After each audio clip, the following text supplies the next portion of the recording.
Just a touch of your love is enough to knock me off of my feet. Oh, just a touch of your love. Just a touch of your love. Hi guys! Welcome back to my YouTube channel.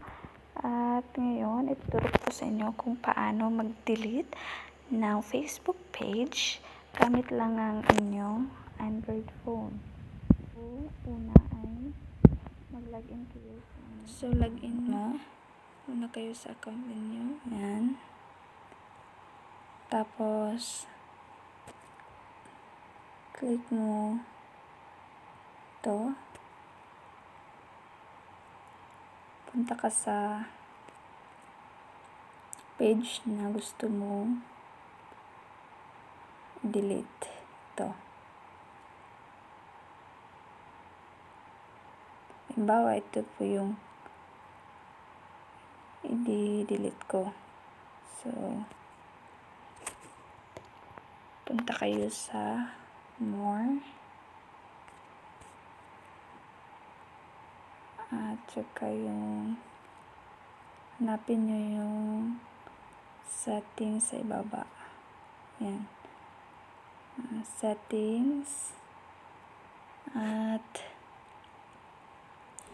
click nyo yung general. Ayan. Nakikita natin sa ibaba. Ayan. Itong remove page. Then, deleting your page means that nobody will be able to see or find it.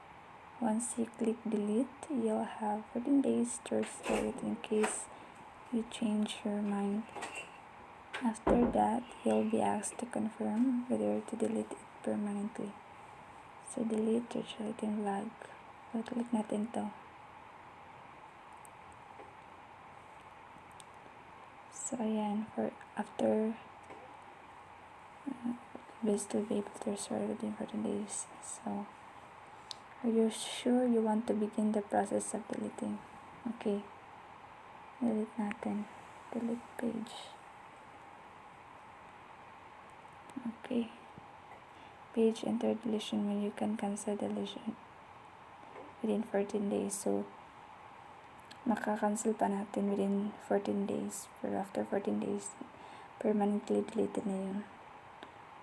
Okay. So, yan.